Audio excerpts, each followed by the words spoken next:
Welcome बच्चों, कैसे हैं आप सब। आई होप कि आप सभी अच्छे होंगे। मैं Sangeeta from लर्नो hub, the free learning platform, जहां आप पढ़ सकते हैं math science SST absolutely free at learnohub.com। हमारी न्यू सीरीज आईसीएसई स्टार्ट हो रही है, जिसमें मैथ साइंस एसएसटी के सभी वीडियोस मिलेंगे एब्सोल्युटली फ्री।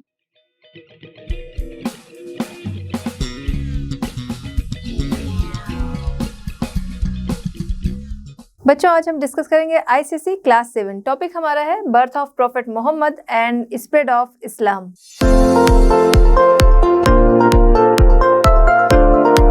चलिए स्टार्ट करते हैं हमारा आज का चैप्टर। सबसे पहले टॉपिक्स की बात करेंगे, सारे टॉपिक्स कवर होंगे। कौन कौन से टॉपिक्स हैं आइए देख लेते हैं। सबसे पहले है रीजन्स इन्फ्लुएंसिंग मेडिवल इंडिया। ठीक है, वो रीजन्स जिन्होंने, या फिर कह सकते हैं वो क्षेत्र जिन्होंने इंडिया को इन्फ्लुएंस किया। ठीक है, फिर आता है द एडवेंट ऑफ इस्लाम। इस्लाम जो है वो कहाँ से आया, उसके कौन कौन से फॉलोअर्स थे, समर्थक थे, उनके बारे में हम लोग डिस्कस करेंगे। स्प्रेड ऑफ इस्लाम, इस्लाम किस तरीके से स्प्रेड हुआ पूरे वर्ल्ड में। फिर हम लोग बात करेंगे the Abbasid and the Umayyad dynasties, इनके बारे में। अब्बासिड एंड उमैयद डायनेस्टी कौन थी, कैसे बनी, क्या चीज़ें थी, वो हम लोग यहाँ पर देखेंगे। उसके बाद आता है India and the Arab world. ठीक है, तो इंडिया और अरब वर्ल्ड का क्या कनेक्शन रहा, उसके बारे में हम लोग जानेंगे। उसके बाद के बारे में देखेंगे जिन्होंने बाद में इंडिया को कॉन्कर्ड कर लिया था। स्टार्ट करते हैं हमारा आज का चैप्टर। सबसे पहले बात करेंगे रीजन्स जिन्होंने क्या किया, मेडिवल इंडिया को इन्फ्लुएंस किया। ठीक है, रीजन्स इन्फ्लुएंसिंग मेडिवल इंडिया। तो इंडिया का मेडिवल पीरियड जो है, पहले हम उसे बात कर लेते हैं कि कब से कब तक रहा। मिड 8th सेंचुरी से मिड 18th सेंचुरी तक माना गया है इंडिया का मेडिवल पीरियड। अब वो कंट्रीज जिन्होंने इंडियन हिस्ट्री के का जो मेडिवल पीरियड था उसको पूरी तरह से इन्फ्लुएंस किया या फिर उसे प्रभावित किया, अब उन कंट्रीज के बारे में जानते हैं। अब देखिए, ये आपका इंडिया है ना, ये आपका इंडिया है। इसके अलावा अगर देखा जाए कि जिन कंट्रीज ने इसे इन्फ्लुएंस किया, तो वेस्ट एशिया, ठीक है, और मिडिल एशिया, और इधर से यूरोप। ठीक है, इन कंट्रीज ने इनको इन्फ्लुएंस किया, यानी कि इंडियन मेडिवल पीरियड को इन्फ्लुएंस किया, कि यहाँ से हमारी हिस्ट्री जो है वो पूरी तरह से चेंज हो जाती है। अब बात करते हैं द एडवेंट ऑफ इस्लाम। ठीक है, इस्लाम जो रिलीजन है, इसकी शुरुआत कहाँ से हुई, इसका आगमन कहाँ से हुआ, इसके बारे में हम लोग बात करेंगे। देखिए, सबसे पहले इसके जो फाउंडर रहे, पहले तो इस्लाम था नहीं, एक टाइम के बाद आया। ठीक है, तो जो इसके फाउंडर थे प्रॉफेट मोहम्मद, उनके बारे में जानना ज़रूरी है। तो हम लोग अभी बात करेंगे प्रॉफेट मोहम्मद के लिए, तो वो आपको सब चीज़ें जो है बिल्कुल ध्यान से सुनिए। पहले उनकी स्टोरी हम लोग जानेंगे, फिर किस तरीके से स्प्रेड हुआ ये जानेंगे। तो प्रॉफेट मोहम्मद, जिनका बर्थ जो था वो अरेबिया के एक छोटे से सिटी मक्का में 570 CE के दौरान हुआ। देखिए, ये सारी चीज़ें आपको याद रखनी है। 570 CE के दौरान, ईस्वी के दौरान इनका बर्थ हुआ। ठीक है, कहाँ पर, अरेबिया की स्मॉल सिटी मक्का में। ये कौन थे, फाउंडर ऑफ इस्लाम। जल्दी इनके जो पेरेंट्स थे उनकी डेथ हो गई। अब इनकी अपब्रिंगिंग जो थी वो इनके अंकल के द्वारा की गई। ठीक है, अपने अंकल के साथ, ये इनके अंकल का ट्रेड था, बिजनेस था, जिसके लिए दूर दूर जाया करते थे, बहुत सारे लोगों से मिलना होता था, नई नई चीज़ें सीखते थे। इसी दौरान ये इन्फ्लुएंस में आए किनके, जो ज्यूज़ थे, क्रिश्चियंस थे, उनके जो बिलीफ थे, रिलीजियस बिलीफ और उनकी प्रैक्टिसेस, वो सारी चीज़ें इन्होंने देखी और उससे इन्फ्लुएंस हुए। अच्छा, इसी दौरान क्या चल रहा था अरब में, वहाँ पे बहुत सारे ट्राइब्स थे जिनमें अक्सर झगड़े होते थे ट्रेड को लेके, ट्रेड रूट्स को लेके। ठीक है, इन सब चीज़ों को। उसके अलावा उनकी वर्शिप बहुत सारे गॉड्स में थी। जो प्रॉफेट मोहम्मद थे, ये भी क्या थे, ये भी एक ट्राइब थे, बट यहाँ पर इनके इन्फ्लुएंस में जब ये आए हैं तो उसके बाद इनकी चीज़ें जो थी वो चेंज हो गई। अब ये क्या करने लगे, ज़्यादा से ज़्यादा समय इनका केव में, माउंटेन में, ऐसी जगहों पे प्रेयर, मेडिटेशन, इन सारी चीज़ों में बीतने लगा। यानी कि अब इनका जो ध्यान था वो गॉड की तरफ जाने लगा। प्रॉफेट मोहम्मद, जिनका कि ध्यान अब जो था वो गॉड की तरफ जा रहा था, है ना। 610 CE के दौरान एंजल गैब्रियल का एक दर्शन इनको मिलता है, एक विजन मिलता है, जिससे कि इन्हें एक गॉड का डिवाइन मैसेज मिलता है कि गॉड जो है वो सिर्फ एक है, जो कि अल्लाह है। ठीक है, यहीं से गॉड का नाम ये लोग रखते हैं, अल्लाह। ठीक है, तो गॉड सिर्फ एक है, जो कि अल्लाह है, उनके अलावा कोई और गॉड नहीं है। साथ ही साथ इन्होंने खुद को क्या बोला कि वो क्या है, वो प्रॉफिट हैं। ठीक है, एक गॉड जो कि अल्लाह है और मैं उनका प्रॉफिट हूँ। प्रॉफिट मतलब पैगंबर, जैसे कि हम लोग कहते हैं ना कि गॉड का रिप्रेजेंटेटिव, उस तरीके से उन्होंने अपने आप को वहाँ पर बताया। अच्छा, यहीं से शुरुआत हुई इस्लाम रिलीजन जो है ना, उसकी ओरिजिन जो है वो यहीं से हुई, जिसका मतलब क्या है, उसका मतलब है सबमिशन या फिर कह सकते हैं समर्पण। ठीक है, इसके अलावा जो इनके फॉलोअर्स थे उनका मानना था कि इस्लाम क्या है, वो गॉड की जो इच्छाएं हैं, गॉड की जो विल है, उसको सबमिट करना, उसको प्रस्तुत करना है इस्लाम। ठीक है, इसके अलावा मोहम्मद की जो टीचिंग थी उनके जो उपदेश थी, उनकी जो शिक्षाएं थी, वो कहाँ पर मिलती हैं, वो सारी रिकॉर्ड की गई कुरान में, जो कि जो इस्लाम धर्म को मानने वाले हैं उनकी धार्मिक बुक है या फिर कह सकते हैं रिलीजियस बुक है, उसमें इनकी टीचिंग्स सारी record. Main principles of Islam, चलिए अब हम लोग ये जान लेते हैं कि इस्लाम के मेन प्रिंसिपल्स क्या है। सबसे पहली चीज कि there is only one God and Muhammad is his prophet. ठीक है, नेक्स्ट है मुस्लिम्स मस्ट प्रे 5 टाइम, जिसे कि हम लोग नमाज के नाम से जानते हैं, नमाज अता करते हैं ना। नेक्स्ट है must fast from dawn to dusk during Ramzan, जिसे कि रमज़ान या रोज़ा के दौरान हम देखते हैं कि वो फास्ट रखते हैं, तो यही चीज़ इनके प्रिंसिपल्स है कि इस टाइम में सभी को फास्ट रखना ज़रूरी है। They must help the poor and needy and give away a part of their wealth in charity. ठीक है, पुअर एंड नीडी जो है उनकी हेल्प करना, और जो उनकी वेल्थ है, जो इनकम आ रही है, ठीक है, जो भी उनकी कमाई है, उसका कुछ पार्ट चैरिटी में देना ज़रूरी है। They must make a pilgrimage to Mecca at least one in their lifetime। ठीक है, तो पूरी लाइफ टाइम, ठीक है, लाइफ टाइम के दौरान एक बार जो उनका तीर्थ स्थान है, ठीक है, पिलग्रिमेज है जो मक्का, वहाँ की यात्रा ज़रूरी है। ठीक है, ज़रूर करनी चाहिए। They must be good and kind to others, उसके अलावा दूसरों के लिए गुड एंड काइंड रहो। तो ये प्रिंसिपल रहे किसके, इस्लाम के। मोहम्मद जो कि मूर्ति पूजा के विरोधी थे, मतलब उनका मानना था कि मूर्ति पूजा जो है वो नहीं होनी चाहिए। ठीक है, उन्होंने एम्फेसाइज किया किसे, गुडनेस को और काइंडनेस को उन्होंने एम्फेसाइज किया कि ये सारी चीज़ें जो हैं वो मनुष्य में होनी चाहिए। अब मोहम्मद जो थे वो अपनी टीचिंग लोगों तक पहुंचा रहे थे, लेकिन एक जो पहले से बिलीफ चले आ रहे थे, है ना, तो तुरंत सब उनकी तरफ नहीं हो जाएंगे, उनकी बातें नहीं मानेंगे। ठीक है, कुछ तो उनके फॉलोअर्स बन जाएंगे, लेकिन सब नहीं बनेंगे। तो इसी वजह से बहुत सारे रिच लोग जो थे उन्होंने उन्हें ऑफेंड किया, उनका विरोध किया, और उसके बाद उन्हें मक्का से हटा दिया जाता है। ठीक है, तो उनकी टीचिंग्स को बहुत सारे जो रिच थे उन्होंने ऑफेंड किया। अच्छा, मक्का से जब उनको हटा दिया जाता है तो वो चले जाते हैं मेडिना। कब, 622 CE के दौरान। ठीक है, had to move to Medina with his group, उनका छोटा सा एक ग्रुप था, उसके साथ वो 622 CE के दौरान मेडिना चले गए। ये जो माइग्रेशन था ना मोहम्मद का, कहाँ से, मक्का से मेडिना। ठीक है, मक्का से मेडिना जो इनका मूवमेंट था या फिर माइग्रेशन जो था वो कहलाया हिजरत। ठीक है, क्या कहा गया उसे, हिजरत कहा गया। ठीक, और यहीं से इनका हिजरी कैलेंडर जो है वो स्टार्ट होता है। ओके, जैसे कि हमारा अगर देखें तो हम क्रिश्चियन में हम लोगों ने देखा कि कैलेंडर उनका जो था, ठीक है, क्राइस्ट एरा से स्टार्ट हुआ। हम हिंदूज़ का अगर देखते हैं तो वहाँ पर क्या है, शक संवत है। उसी तरह जो मुस्लिम्स थे उनका हिजरी कैलेंडर जो है वो यहाँ से स्टार्ट होता है। ठीक है, अब क्या हुआ कि जब वो मेडिना गए तो वहाँ पर लोगों का बहुत ज़्यादा उनको सपोर्ट मिला, लोगों ने उनका स्वागत किया, वेलकम किया, और बहुत ज़्यादा सपोर्ट मिला। जल्द ही एक अच्छे खासे फॉलोअर्स जो थे उनके तैयार हो गए, और लगभग 10 ईयर्स तक में बहुत ज़्यादा लोग उनके सपोर्ट में आ गए, और इसके बाद ये वापस से मक्का चले गए, मेडिना से अब वापस मक्का चले गए।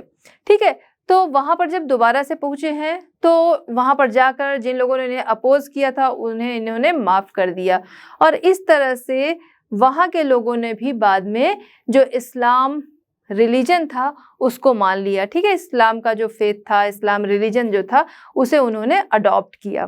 ठीक है, इस तरह से ये जो 2 प्लेस थे, मक्का से मदीना जो इन्होंने यात्रा की थी, माइग्रेशन किया था, फिर वापस गए, तो ये मक्का एंड मदीना, इनकी वजह से ये दोनों प्लेस जो थे, ठीक है, ये हो गया मक्का एंड ये मदीना, तो ये दोनों प्लेस जो इनके थे ये इस्लाम में उनके हॉली प्लेसेस कहे जाने लगे, माने जाने लगे। ठीक है, in this way Mecca and Medina became the 2 holy places of the Muslims। ठीक है, तो ये उनके मुस्लिम्स के मेन वो हो गए, प्लेसेस हो गए। ठीक है, मक्का एंड मदीना दोनों जगह पे लोगों ने प्रॉफिट मोहम्मद को एक्सेप्ट किया, उनकी जो टीचिंग थी उसे अडॉप्ट किया। ठीक है, और इस तरह से इस्लाम जो था बड़ी तेजी से बढ़ने लगा।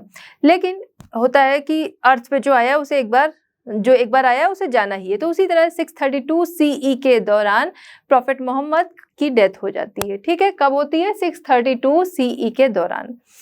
अब लेकिन तब तक में पूरा अरेबिया जो था वो इस्लामिक कंट्री बन गया था। ठीक है, यानी कि सभी लोगों ने इस्लाम अडॉप्ट कर लिया था।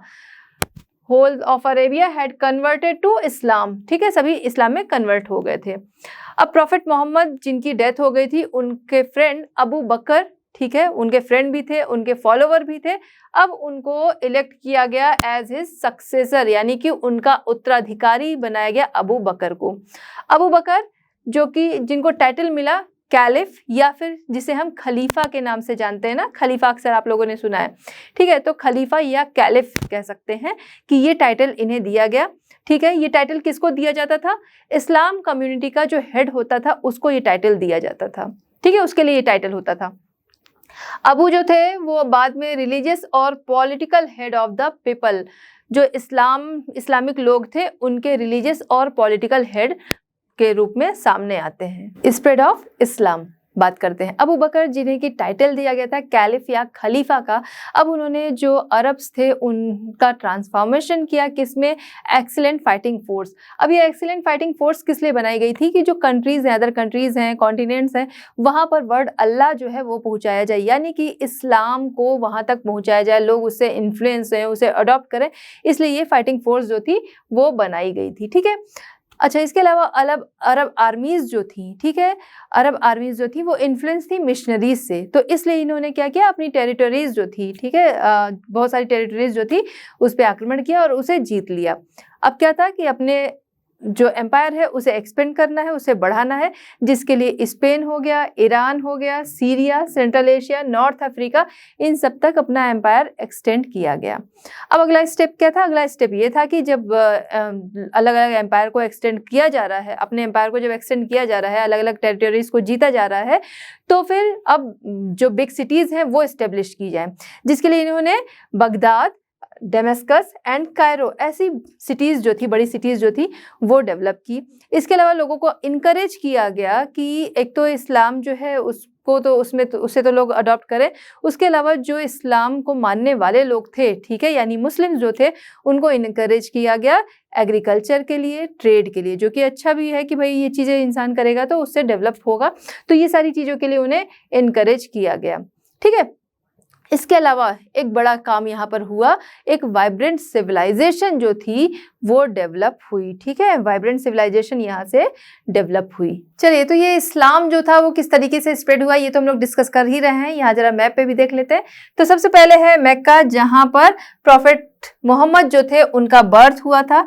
ठीक है, फिर वो मदीना चले गए। ठीक है, और यहाँ से यहाँ तक जाने को क्या कहा जाता है? हिजरत कहा जाता है।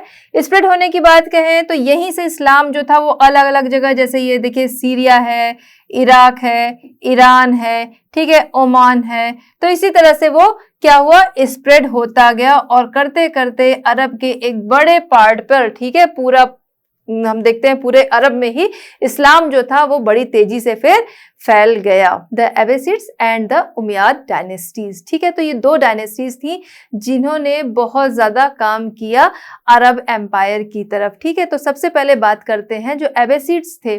ठीक है, तो इनके रूल के दौरान, जब ये रूल कर रहे थे, उस दौरान देखा गया कि बहुत ज्यादा इंटेलेक्चुअल और कल्चरल एक्सीलेंस जो था वो बढ़ा।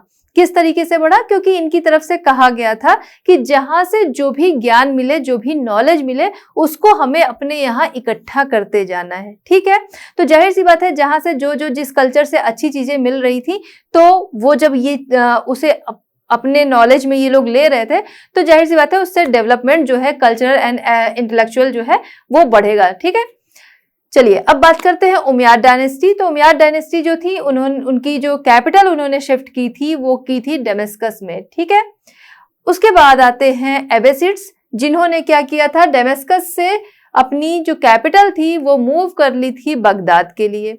अब इसी दौरान लगभग 150 वर्षों तक एबेसिड जो थे उनका जब रूल रहा, उस दौरान मतलब उनके रूल के दौरान 150 वर्षों में अरब जो था, ठीक है, अरब क्या हुआ, बहुत ज्यादा पावरफुल होके सामने आया, ठीक है।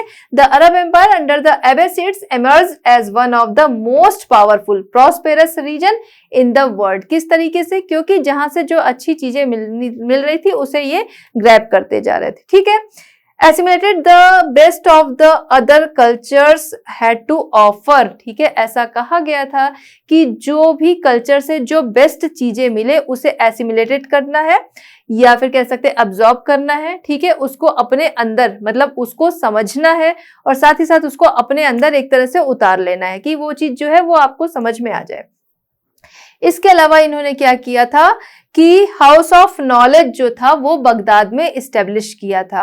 हाउस ऑफ नॉलेज क्या था, जहां पर उन्होंने कुछ स्कॉलर्स जो थे वो अपॉइंट किए थे, या फिर बहुत सारे स्कॉलर्स जो थे वो अपॉइंट किए थे, किस लिए, ट्रांसलेटर के रूप में, एज अ ट्रांसलेटर, कि जैसे इंडिया, ठीक है, इंडिया का जो कल्चर है, वहां का जो नॉलेज है, उसमें से जो अच्छी चीजें मिल जाए उसका जो अरब लैंग्वेज है उसमें ट्रांसलेट कर देना, ठीक है। इजिप्ट से जो इजिप्ट कल्चर है वहां से जो नॉलेज मिल जाए उसका ट्रांसलेशन करना अपनी लैंग्वेज में, ठीक है। फिर उसके अलावा चाइनीज जो है वहां से जो मिल जाए अच्छी चीजें उसका अपने उसमें ट्रांसलेट कर लेना अपनी लैंग्वेज में, ठीक है। तो इसलिए यहाँ पर हम देखते हैं कि इसी वजह से इन्होंने हाउस ऑफ नॉलेज जो था वो एस्टेब्लिश किया था, जहां पर इस तरीके के ट्रांसलेटर उन्होंने रखे थे। द एबेसिड एंड उमैयद डायनेस्टी, अब इनकी बात अगर जब हम लोग कर रहे हैं तो इसी में ये देखें कि इन्होंने, ठीक है, लोगों को बहुत ज्यादा इंकरेज किया था कि जिस भी कल्चर से जो चीज सीखने को मिले वो सीखना है, मतलब ज्यादा से ज्यादा चीजों को सीखने पर इन्होंने बल दिया, ठीक है।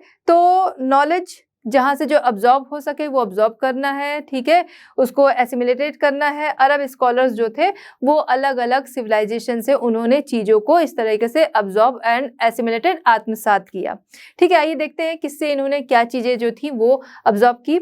जैसे कि चाइनीज सिविलाइजेशन थी, ठीक है, वहां से इन्होंने क्या लिया, art of paper making, paper कैसे बनाया जाता है वो चीजें इन्होंने सीखी। Technique of making glass and use of mariners compass, ठीक है, तो ये सारी चीजों का यूज इन्होंने सीखा। इसके अलावा ग्रीक से इन्होंने क्या लिया, ज्योमेट्री, जो ग्रीक्स थे वो ज्योमेट्री में बहुत आगे थे तो वहां से इन्होंने ये चीजें सीखी। अच्छा, नेक्स्ट देखते हैं कि पर्शियन जो थे, पर्शियन से इन्होंने क्या लिया, कौन सा नॉलेज, तो वहां से एस्ट्रोनॉमी जो थी वो इन्होंने लिया। इंडिया से इन्होंने क्या लिया, इंडिया से इन्होंने मैथमेटिकल थ्योरीज जो थी वो लिया, साथ ही साथ मेडिसिन जिसमें इंडिया आगे था बहुत, फिर एस्ट्रोनॉमी लिया, फिलॉसफी लिया, एडमिनिस्ट्रेशन, ठीक है, ये सारी चीजें जो थी वो इन्होंने सीखी इन कंट्रीज से। अब बात करते हैं हम लोग India and the Arab world के बारे में, ठीक है। इंडिया और अरब वर्ल्ड किस तरीके से था, तो इंडिया एंड अरब वर्ल्ड जो था इनका उस समय ट्रेड कनेक्शन था, दोनों एक दूसरे के साथ ट्रेड किया करते थे। इंडिया के जो मसलिन क्लोथ्स होते थे, यहाँ के स्पाइसेस होते थे, ब्लैक पेपर वगैरह, वो बहुत ज़्यादा फेमस थे, तो यहाँ से अरब ये सारी चीज़ें जाती थी। इंडिगो हो गया, ठीक है, ये सारी चीज़ें अरब जाती थी, मुस्लिम जो थे वो ले जाया करते थे, और वहाँ की जो लग्जरी आइटम्स होते थे या अरेबियन हॉर्सेस होते थे वो यहाँ पर उसके बदले में दिए जाते थे। इस तरीके से ट्रेड चलता था।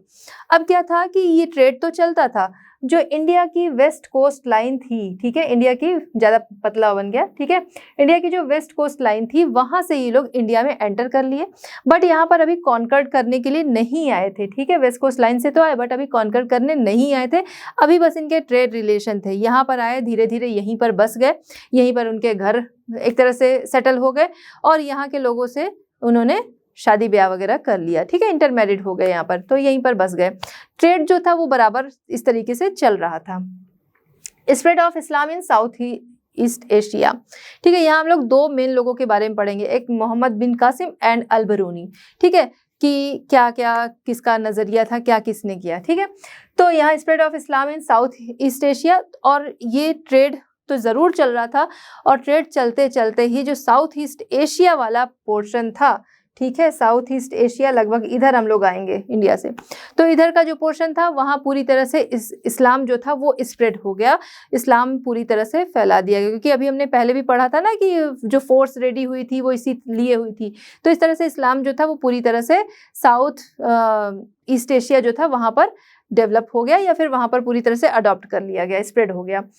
अब जो साउथ ईस्ट एशिया जो था यहाँ पर आपका पड़ता है क्या, मलेशिया, इंडोनेशिया, जो कि जहाँ पर हिंदू किंगडम्स थे वो उनका पूरी तरह से अंत हो गया, उन पे अटैक किया गया और पूरी तरह से वहाँ से हिंदू किंगडम खत्म हो गए, ओके, डिक्लाइन हो गए। Conquest of Sindh by Muhammad bin Qasim in 712 CE, ठीक है, सिंध जिसे कि कॉन्कर्ड किया किसने, मोहम्मद बिन कासिम ने 712 CE के दौरान। अच्छा, ये कब तक चला अगर बात किया जाए इनका शासन, तो वो जब तक मोहम्मद बिन कासिम जिंदा था तब तक सिंध पर इनका कब्जा था। मोहम्मद बिन कासिम के साथ ही इनका कब्जा वहां से हट गया। इंडिया में भी इन्होंने एंटर करना चाहा, बट इंडिया में लोग एंटर नहीं कर पाए, क्योंकि यहाँ के जो राजपूत रूलर्स थे वो बहुत ज़्यादा स्ट्रॉन्ग थे और उन्होंने इन्हें अंदर एंटर नहीं करने दिया, okay. Writing about Indians by Al-Biruni. अब हम लोग बात करते हैं अल-बरूनी, जिन्होंने इंडियंस के बारे में क्या लिखा। तो उन्होंने लिखा कि जो इंडियंस हैं या इंडियन रूलर्स हैं, उनका ये मानना है कि उनका नॉलेज जो है वो सबसे ज़्यादा है, उनके बराबर नॉलेज अर्थ पर किसी और के पास नहीं है। इसीलिए उन्होंने अदर जो सिविलाइजेशन थी या अदर कल्चर जो था उससे कुछ भी अडॉप्ट नहीं किया। उसके अगर अपोज में देखा जाए, अरब जो थे उन्हें जहाँ से, जिस सिविलाइजेशन से, जिस कल्चर से जो चीज़ें मिली वो उन्होंने अडॉप्ट की, जैसे ग्रीक्स हो गए, चाइनीज़ हो गए, यहाँ तक कि इंडिया से भी उन्होंने कई चीज़ें जो थी, जो उन्हें समझ में आई ज़्यादा अच्छी, वो उन्होंने अडॉप्ट की, जैसे मेडिसिन हो गया, एस्ट्रोनॉमी हो गया, ठीक है, मैथ हो गया, ये सारी चीज़ें उन्होंने इंडिया से अडॉप्ट की, ठीक है। तो इस वजह से अल-बरूनी का कहना था कि जो अरब कल्चर है, ठीक है, वो बहुत ज़्यादा रिच है, क्योंकि हम लोगों ने जहाँ से जो चीज़ें अच्छी मिली थी वो सारा कल्चर जो है वो हम लोगों ने अडॉप्ट किया है। आते हैं नेक्स्ट टॉपिक पे, द टर्क्स, ठीक है। तो टर्क्स की बात करें, इसके पहले जो कैलिफ जिनका कि पूरा हम देखते हैं अरब एम्पायर पे रूल चल रहा था, ठीक है, जो कि वहाँ पर रूल कर रहे थे, उनका क्या हुआ। तो जो कैलिफ्स थे 9th सेंचुरी के दौरान उनकी पावर जो थी वो कम होने लगी, ठीक है। तो जिसकी वजह से 9th सेंचुरी में कैलिफ्स जो थे वो डिक्लाइन हो गए, और यहाँ से जो अरब एम्पायर बहुत ज़्यादा स्ट्रॉन्ग था, पावरफुल था, वो कई अलग अलग इंडिपेंडेंट किंगडम में उसका पार्टीशन हो गया, ठीक है। तो अरब का पार्टीशन हो गया सेवरल इंडिपेंडेंट किंगडम में, ठीक है। यहाँ से टर्क्स आते हैं। टर्क्स जो थे उन्होंने सेंट्रल एशिया में 2 इंडिपेंडेंट स्टेट जो थे वो इस्टेब्लिश किए, पहला था घोर, दूसरा था गजनी, ठीक है। इन 2 किंगडम को इन्होंने, इन 2 स्टेट्स को इन्होंने सेंट्रल एशिया में इस्टेब्लिश किया, या फिर कह सकते हैं कि उनका उदय हुआ, ठीक है। अब ये टर्क्स थे कौन, ये थे ट्राइब्स। आपने पिछले चैप्टर में पढ़ा था, अगर आपको याद होगा, कि इन्होंने वेस्ट यूरोप जो था वहां पर अटैक किया था, है ना, 11th सेंचुरी के दौरान, वही टर्क्स हैं। तो वो ट्राइब्स थे, वही ये हैं, ठीक है, मतलब वही वाले टर्क्स हैं। और ये टर्क्स जो थे इन्होंने ही सबसे पहले इंडिया में इस्टेब्लिश किया इस्लाम को, ओके। इंडिया में इस्लाम को इस्टेब्लिश करने वाले कौन थे सबसे पहले, वो थे टर्क्स। तो इस तरह से आपका चैप्टर यहाँ पर कंप्लीट होता है। इस तरह बच्चों आपका ये चैप्टर कंप्लीट होता है। मिलते हैं नेक्स्ट चैप्टर के साथ at Learno Hub. Learno Hub free है पर बेस्ट है। Thanks for watching.